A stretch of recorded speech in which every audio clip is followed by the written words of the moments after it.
Hi అండి. Welcome to my channel Bhagyalakshmi పచ్చ. ఎలా ఉన్నారు? బాగున్నారా? నేను కూడా చాలా బాగున్నాను.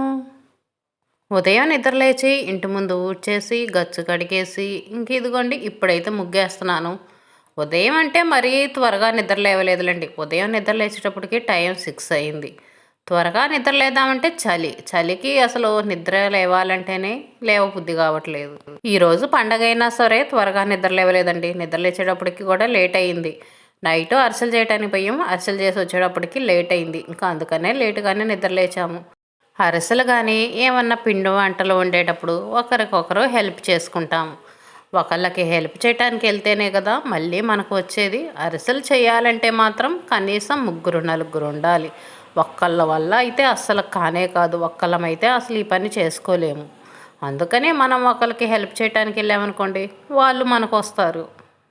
పిల్లలకైతే ఈరోజు స్కూల్ ఉంది. ఇంకా హాలిడేస్ ఇవ్వలేదు. అన్ని స్కూల్ పిల్లలకైతే హాలిడేస్ ఇచ్చారు కానీ మా పిల్లల స్కూల్కి అయితే ఇవ్వలేదు. ఎందుకంటే వాళ్ళది క్రిస్టియన్ స్కూలు. ఇంకా ఈ స్కూల్లో మాత్రం మన పండగకైతే సెలవులు అనేవి త్వరగా ఇవ్వరు. ఇంకా రేపటి నుంచి అయితే పిల్లలకి సెలవులు. అందరి పిల్లలకి ఈ రోజు నుంచే సెలవులు. ఈరోజు ముగ్గు అయితే ఇలా గీతల ముగ్గు వేస్తున్నాను. ఎక్కువ సంక్రాంతి నెలంతా ఇలా గీతల ముగ్గులు ధనుర్మాసం ముగ్గులు అంటారు. కానీ నాకైతే అవి తెలియదండి.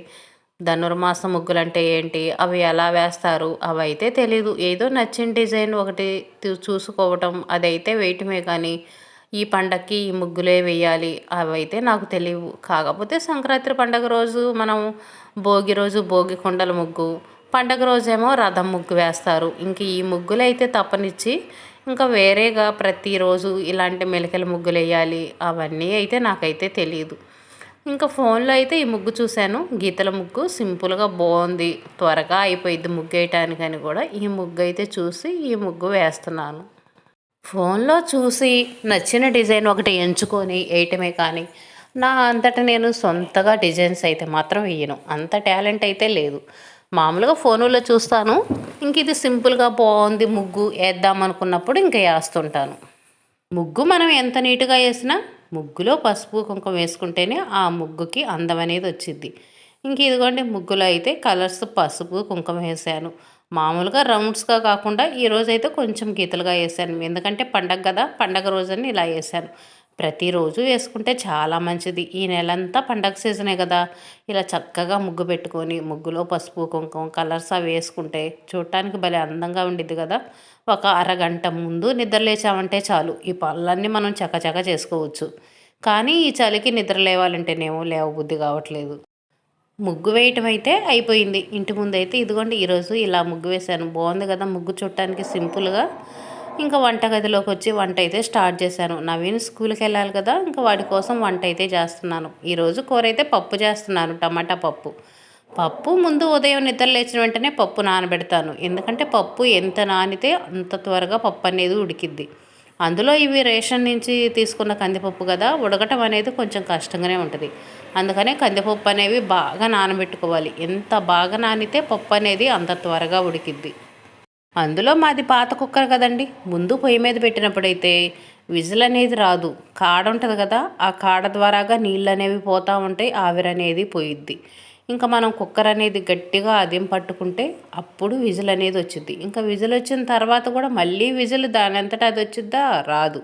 విజిల్ పట్టుకొని నేను పైకి లేపితేనే విజిల్ వచ్చింది, లేకపోతే విజిల్ అనేది రాదు. ఈ కుక్కర్ బాధ ఎప్పుడు తప్పిద్దో కొత్త కుక్కర్ అనేది ఇప్పుడు కొనుక్కుంటాను. ఇప్పుడైతే అందరూ స్టీల్ కుక్కర్లు కొనుక్కుంటున్నారండి. చూడటానికైతే భలే అందంగా బాగుంటుంది. కానీ అవి చాలా రేట్ ఎక్కువ అంట. ఒక్కొక్కటి 1500 1600 అలా ఉన్నాయి అంట. 1000 రూపీస్కి పెంచే ఉన్నాయి కానీ తక్కువైతే అస్సలుకి లేనే లేవు. కానీ మనకు వంట అనేది త్వరగా అవ్వాలంటే ప్రతి వస్తువు మంచిది పర్ఫెక్ట్గా ఉండాలి. అప్పుడే వంట అనేది చక్కగా చేసుకోగలుగుతాం. పనులు కూడా త్వరగా అయిపోతాయి. ఇలాంటి పాత వస్తువులను పట్టుకుని ఏలబడతా ఉన్నామనుకోండి, మన పనులు అనేవి కావు. ఈరోజు మా అమ్మాయి కూడా హాస్టల్ నుంచి వస్తుంది. ఇంక ఏం కూర చేయాలా అనుకుంటున్నా. పప్పు అయితే చేస్తున్నా. టమాటా పప్పు అయితే ఇంకా పిల్లలు తింటారులేండి. అక్కడ హాస్టల్లో పప్పే, ఇక్కడ పప్పే అయినా కానీ టమాటా పప్పు చేస్తే కొంచెం ఇష్టంగానే తింటారు. ఈరోజు టిఫిన్ కూడా ఏం చేయట్లేదు. అన్నం వండాను, ఇంకా పప్పు వండుతున్నా కదా అది వేసుకొని తింటాం. మా ఆయన మాత్రం పప్పు తినడు. ఇంకా వేరే ఏదో ఒకటి టమాటాలు వేసి ఉల్లిపాయలు వేసి రైస్ లాగా చేయటమో ఏదో ఒకటి అయితే చేయాలి. పప్పు మాత్రం తినడు. అందులో ఉదయాన్నే మాత్రం అస్సలుగా తిననే తినడు. ఇంకా ఏదో ఒక ఫ్రైడ్ రైస్ లాగా చేయటమే. నవీన్కైతే మాత్రం ఫ్రైడ్ రైస్ అవన్నీ చేసే టైం అయితే లేదు. నవీన్కి పప్పు వేసి అన్నం పెట్టి ఇచ్చాను. వాడైతే తినేసి స్కూల్కి వెళ్ళిపోయాడు. ఇంక ఈరోజు ఇదిగోండి బెడ్షీట్ కూడా మార్చేశాను. బెడ్షీట్ బాగా మురికి పట్టింది. బూజు దులిపిన అప్పటి నుంచి ఇప్పుడు దాకా అదే బెడ్షీట్ ఉంచాను. అప్పుడే అంతకుముందు ఒకరోజు ముందే బెడ్షీట్ మార్చాను. ఇంకా మనం బూజు దులుపుతూ ఉన్నాం కదా, ఎలాగో వీటి మీద దుమ్ము పడుతూనే ఉంటుంది. ఇంకా మార్చుకోవటం ఎందుకులని ఇంట్లో బూజు దులపటం మొత్తం అయిపోయిన తర్వాత ఇంక ఈరోజు అయితే బెడ్షీట్ మారుస్తున్నాను. ఇంకా ఒక వారం రోజుల దాకా బెడ్షీట్ అయితే మార్చాల్సిన పని ఉండదులేండి. ఈ బెడ్షీట్ మాత్రం వేసింది వేసినట్టు కదలకుండా చక్కగా బాగుంటుంది. ఇలాంటి బెడ్షీట్లు దొరికితే బాగుండండి. వేసినట్టు అలాగనే ఉంటాయి. ఇప్పుడు తీసేసాను చూడండి. ఆ బెడ్షీట్ అయితే మాత్రం ఇంకా అటు ఇటు జరుగుతూనే ఉంటుంది. ఎంత పిన్నిస్లు పెట్టుకొని వేసుకున్నా సరే ఆ బెడ్షీట్ కొంచెం కదిలినట్టుంటుంది. ఈ బెడ్షీట్ మాత్రం అస్సలు కదలదండి. నేను తీసుకొని ఎన్ని సంవత్సరాలు అవుతుందో, 4-5 సంవత్సరాలు అవుతుందట్టుంది ఈ బెడ్షీట్ తీసుకొని. అప్పటి నుంచి వాడుతూనే ఉన్నాను. దిండు గలీబులు అయితే చినిగిపోయినాయి. ఇంకా వేరేవి తీసుకొచ్చాను. అవి కూడా చినిగిపోతున్నాయి, కానీ బెడ్షీట్ మాత్రం అసలు చక్కగా ఉంది. ఈ బెడ్షీట్కి కొంచెం ఉతికి గంజి పెట్టుకొని కంఫర్ట్ వేసుకుంటే చాలండి, కొత్తది ఉన్నట్టు ఉంటుంది. ఇలాంటి బెడ్షీట్లు అయితే మళ్ళీ అసలు దొరకట్లేదు. ఇంక ఇదిగోండి, ఈ కిటికీలో పేపర్ వేయలేదు. బూజు తులిపినప్పుడు వేద్దాం అనుకుంటున్నాను. ఈ కిటికీలో అయితే వేయలేదు. ఇంక ఈ కిటికీలో అయితే పేపర్ వేసి పెడుతున్నాను. ఏమన్నా వండుకున్నవన్నీ గ్యాస్ బండ మీద పట్టవు కదా, అంతా ఇరికిరుగ్గా ఉంటుందిగా. ఇంకా అప్పుడైతే ఈ కిటికీలో తెచ్చి పెట్టుకుంటాను. అందుకనే పేపర్లో పెడుతున్నాను. పేపర్లో పెట్టామనుకోండి, ఇంకా వేడివి పెట్టుకున్నా, ఏమన్నా మనం కూరలు అవి పెట్టినా సరే మరకలు అనేవి గోడ మీద పడకుండా కిటికీలో పడకుండా ఉంటాయిలని పేపర్లు వేస్తున్నాను. ఏమన్నా పడ్డా పేపర్ల మీద పడతాయి కదా, పేపర్లు అనేవి తీసి మళ్ళీ మనం మార్చుకోవచ్చు. ఉదయాన్నే ఆకుకూరలు వస్తే ఇంకా గోంగూర తీసుకున్నాను. ఫస్ట్ గోంగూర పప్పు చేద్దాం అనుకున్నాను. మళ్ళీ పిల్లలు తింటారో తినరో ఎందుకులే అని చెప్పేసి గోంగూర ఇంకా పచ్చడిలాగా నూరుదాము, ఇంకా టమాటాలు ఉన్నాయి కదా, టమాటా పప్పు చేద్దామని మళ్ళీ డిసైడ్ అయ్యాను.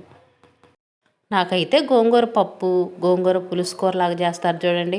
టమాటాలు, పచ్చిమిర్చి, మన పచ్చిశనగపప్పు ఉంటాయి చూడండి, అవి వేసి టమాటాలు వేసి ఇంకా మన కారం కూడా వేస్తారు. పచ్చిమిర్చి ఘాటు సరిపోయిద్ది, చాలేదనుకోండి కారం వేసుకోవచ్చు. వాటిని ఉడకబెట్టి పప్పు గుత్తి పెట్టి మెత్తగా ఎదిపి పులుసు కూరలాగా చేస్తారు. ఆ కూర కూడా చాలా బాగుంటుంది. అది కూడా నాకు చాలా ఇష్టం. కానీ మా ఇంట్లో వాళ్ళు తినరు. గోంగూరతో చేసే కూర ఏదన్నా ఉందంటే ఇంకా మనం పచ్చిమిర్చి వేసి పచ్చడి నూరుకుంటాం చూడండి, అదైతే మాత్రం పిల్లలు కానీ మా ఇంట్లో వాళ్ళు కానీ తింటారు. కానీ పప్పు వండినా సరే పులుసు కూర వండినా సరే ఇంకా వాళ్ళు తినరు. గోంగూర ఒక్క కట్టే తీసుకున్నాను, పప్పులో పెడదామని తీసుకున్నాను. పచ్చడిగా అయినట్టయితే ఇంకో కట్ట తీసుకునేదాన్ని. అందులో ఈ గోంగూర పుల్లగా ఉండిద్ది. పులుపు ఎక్కువగా ఉందనుకోండి, మనకు పచ్చిమిర్చి ఎక్కువగా పడతాయి. ఇంకా అలా కవరప్ అయితేలే కొంచెం ఎక్కువ క్వాంటిటీలోనే పచ్చడి వచ్చిద్దిలే అని చెప్పేసి ఒక కట్టే తీసుకున్నాను. ఇదైతే మాత్రం ఇప్పుడు చేయనండి. ఉదయాన్నే 2 కూరలు చేయాలంటే నా వల్ల మాత్రం అస్సలు కాదు. పప్పు వండాను కదా, ఇంకా గోంగూర కోసి ఒక కవర్లో పెట్టేసి ఫ్రిడ్జ్లో పెట్టేస్తాను. సాయంత్రం పూట వండుతాను. ఎక్కువ శాతం పచ్చళ్ళు అవి చేయాలంటే నేను సాయంత్రమే చేస్తాను. మధ్యాహ్నం టైంలో మనం ఖాళీగా ఉంటాం కదా, 3 గంటలు 4 గంటలప్పుడు, అప్పుడు చేస్తాను ఈ పనులన్నీ. ఎగస్ట్రా పనులు ఏ ఉన్నా సరే నేను మధ్యాహ్నం టైంలో చేస్తాను. ఉదయం పూట పెట్టుకోను. ఉదయం పూట వంట పని చేసుకొని అంట్లు బట్టలు ఆ పనులన్నీ చేసుకొని మళ్ళీ పచ్చడిలో నూరుకుంటా కూర్చుంటే టైం చాలా అయింది, 12 అలా అయిపోయిద్ది. అందుకనే చేయను. ఉదయం పూట ఏదైనా సరే ఒక్క కూరే చేస్తాను. అరిసెలకు బియ్యం నానబోసాను కదా, ఇంక ఇవైతే కడగాలి. ఎప్పటికప్పుడు మనం నీళ్ళు అనేవి మార్చుకోవాలండి. అలాగే ఉంచామనుకోండి వాసన వస్తాయి. మూత కూడా ఏం పెట్టకూడదంట. మూత కూడా పెట్టకుండా ఉంచితేనే మంచిదంట. కాకపోతే నైటు ఏమైనా బల్లులు కానీ ఏమైనా పడతాయని ఒక కవర్ లాంటిది అయితే వేసి ఉంచాను. ఇంకా నైటు నీళ్లు మార్చాను. నిన్న ఉదయం పూట నానబెట్టాను కదా, ఉదయం పూట కడిగి పెట్టేశాను. మళ్ళీ నిన్న సాయంత్రం పూట కడిగి పెట్టేశాను. మళ్ళీ ఇంక ఇదిగోండి ఉదయం ఇంట్లో పని అయిన తర్వాత మళ్ళీ కడుగుతున్నాను. మళ్ళీ కడిగేసి ఇంక వేరే వాటర్ పోసి పెట్టేసామంటే పులుపు అనేవి రాకుండా ఉంటాయి. ఈరోజు సాయంత్రం వండుదాం అనుకున్నాను, కానీ అరిసెలకు బియ్యం 3 రోజులు నానితేనే బాగుంటాయి అంట. పిండి అనేది ఎంత మెత్తగా ఉంటే అరిసెలు అనేవి అంత బాగుంటాయి అంట.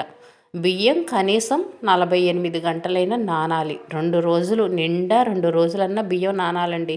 అప్పుడే బాగుంటాయి, లేకపోతే అసలు బాగుండవు. నేనైతే నిన్న ఉదయం నానబెట్టాను. ఈరోజు ఉదయం మళ్ళీ రేపు సాయంత్రం. ఇన్ని రోజులు నానబెడుతున్నాను బియ్యం. ఇన్ని రోజులు నానబెట్టుకోవాలండి అరిసెలకి. అప్పుడే పిండి అనేది మెత్తగా వచ్చిద్ది. ఇంట్లో పచ్చళ్ళు అయితే అసలుకి ఏమీ లేవండి. మామిడికాయ పచ్చడి అయిపోయింది. ఉసిరికాయ పచ్చడి పెట్టాను కదా, ఆ పచ్చడి కూడా అయిపోయింది. ఓన్లీ పండుమిర్చి పచ్చడి ఒక్కటే ఉంది. ఆ పచ్చడి అయితే మాత్రం పిల్లలు తినరు. మేమైతే తింటాం కానీ పిల్లలు తినరు. అందుకని టమాటా పచ్చడి చేద్దామని 1 కేజీ టమాటాలు తీసుకున్నాను. ఇప్పుడు టమాటాలు మంచి టమాటాలు వస్తున్నాయండి. టమాటాలు చాలా బాగుంటున్నాయి. రేటు కూడా తక్కువగా ఉన్నాయి కదా, టమాటాలు కేజీ 20 రూపాయలే. ఇంకా అందుకని అయితే 1 కేజీ తీసుకున్నాను. ఈరోజు టమాటా పచ్చడి అయితే పెట్టాలి. నేనైతే కొంచెం ఆయిల్ వేసి టమాటాలు ఇదిగోండి ఇలా ముక్కలుగా కట్ చేస్తాను. ముక్కలుగా కట్ చేసి ఆయిల్ వేసి కొంచెం ఫ్రై చేస్తాను. మరీ ఎక్కువసేపు కాదు, కొంచెం ఒక పావు గంట సేపు అలా ఫ్రై చేస్తాను. ఇవి కొంచెం గుజ్జు గుజ్జుగా రావాలి. వాటర్ వచ్చి కొంచెం గుజ్జు గుజ్జుగా వచ్చేంత వరకు ఫ్రై చేసుకుంటే సరిపోయిద్ది. ఇంక ఇప్పుడే చింతపండు కూడా ఒకేసారి వేస్తాను. కొంచెం ఫ్రై అయిన తర్వాత చింతపండు వేసి మొత్తం కలిపేసి పెట్టేస్తాను. కేజీ టమాటాలకి 200 గ్రాములు చింతపండు వేస్తున్నాను. చింతపండు బాగా పుల్లగా ఉన్నదైతే 200 గ్రాములు సరిపోయిద్ది. పులుపు తక్కువగా ఉన్నదైతే మాత్రం పావు కేజీ వేసుకుంటే సరిపోయిద్ది. ఈ చింతపండు మాత్రం పులుపు అనేది ఎక్కువగా ఉండిద్ది. అందుకే నేను 200 గ్రాములే వేస్తున్నాను. దీన్ని ఒక 10 నిమిషాలు మగ్గనిచ్చి ఇంకా తర్వాత అయితే చల్లారిన తర్వాత రోట్లో రుబ్బడం కానీ మిక్సీకి వేయటం కానీ ఎలా వీలుగా ఉంటే అలా చేస్తాను. ఇదేనండి ఈరోజు వీడియో. వీడియో నచ్చితే లైక్ చేయండి.